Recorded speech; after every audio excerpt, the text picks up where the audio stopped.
எனக்குள் புண் இருக்கிறது, அது சீல் பிடித்திருக்கிறது, ஆனாலும் பரவாயில்லை, மேலே மருந்து போட்டு குணமாக்குங்கள், சீல் பிதுக்காமல் இருந்தால் பரவாயில்லை என்று சொல்லுகிற அளவுக்கு மக்கள் தீர்க்க தரிசனத்தை நம்புகிறார்கள், தப்பில்லை.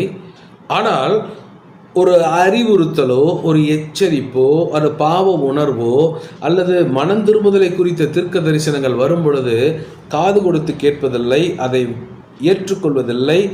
இன்னும் சொல்லப்போனால் அந்த வார்த்தைகளை விட்டு பின்வாங்குகிறார்கள்.